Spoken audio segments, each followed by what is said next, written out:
Hi, this is Josh with Spotters Aerial Ag, and today we're going to show you how to install a weep kit on a Roadrunner 350.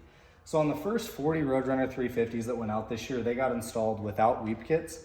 What a weep kit does is it allows your pump to discharge any air or liquid if it's deadheaded. On the original Roadrunners we ran with self-priming centrifugal pumps. Those are pretty bulletproof.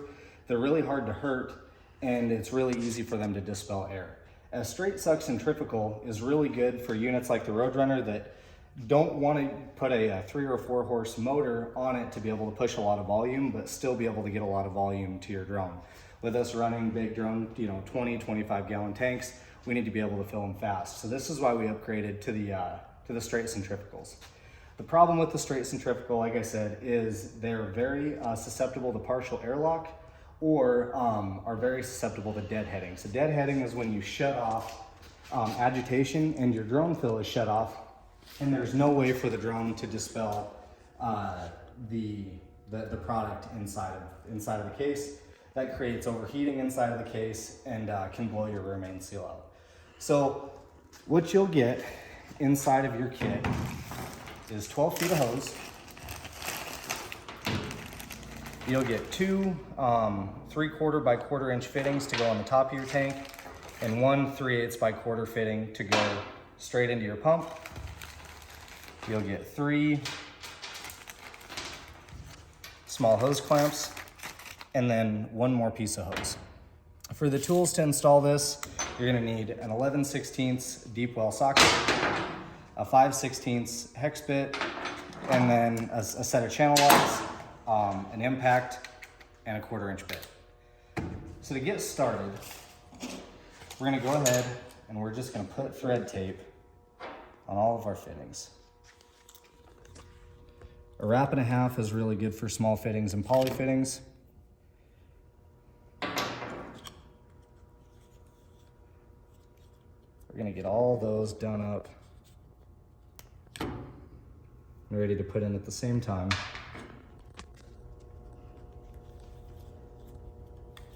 Okay, now that we've got that done, we're going to take our brass fitting, our hex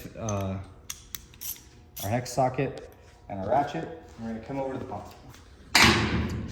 Have a lot easier access to the pump. We take our straps off. Then you're going to go to the most inside hex bit. Go ahead and break it loose. Pull this all the way out. Then we're going to take our brass fitting and thread it right back into that hole.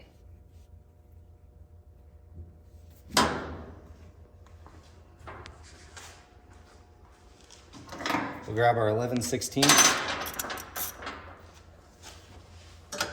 Go ahead and tighten that up.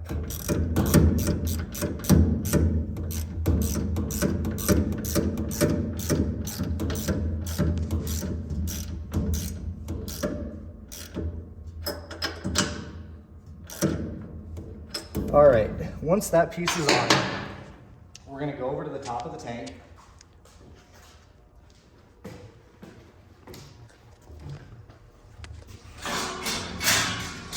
Once we're at the top of the tank, come in, open our lid, and then you're gonna take out the front 3/4 inch bung. So there's an extra bung in the top of every single one of these Roadrunner 350s. So we're gonna pull this bung out, and then we'll go back down to the bottom.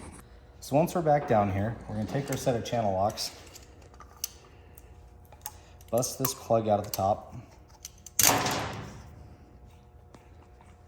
and then we're gonna put our internal return line together. So you need to be really careful with these 1/4 inch poly fittings. If you're torquing on them, they're very susceptible to breaking. So put some WD-40 on it, and then also put a little bit of WD-40 inside of here. It'll get it all moved up, and it'll go on a lot easier. Push this directly on. Like I said, be careful, they're susceptible to breaking. Then you're gonna take one of your 3 hose clamps, your 1/4" bit. Put it on just like that. This is going to go on the bottom of our bung. And then we're going to take our other elbow and put it on the top of the bung.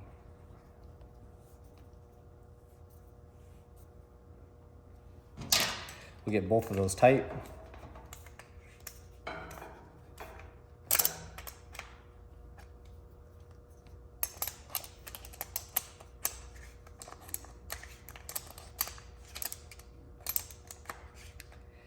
Then those are ready to go on the top of our tank. We'll then get our hose. We'll start by routing it underneath the tank. So we'll come right over this line, over all of our electrical, and feed it to the other side of the Roadrunner.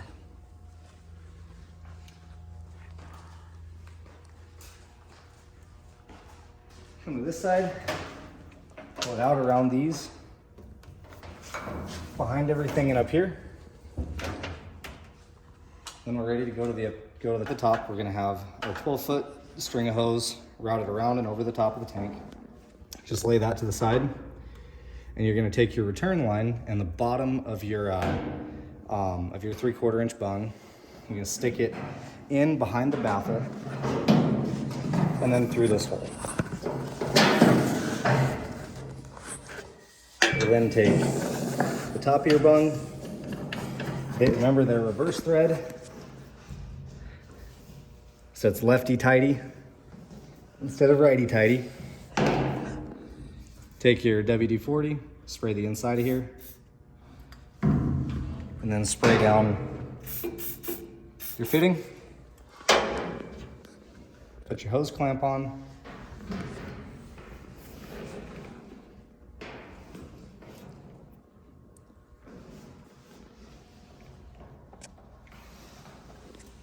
And then put that fitting the rest of the way on. Come down here with your impact.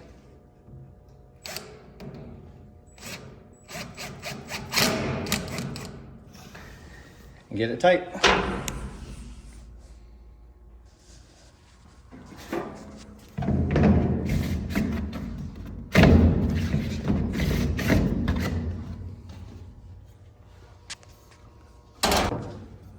Now to finish up the process, shoot one more shot of WD-40 in there.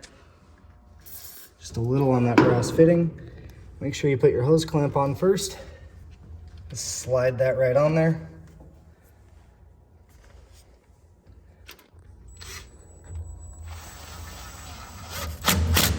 Tighten it up and you're good to go.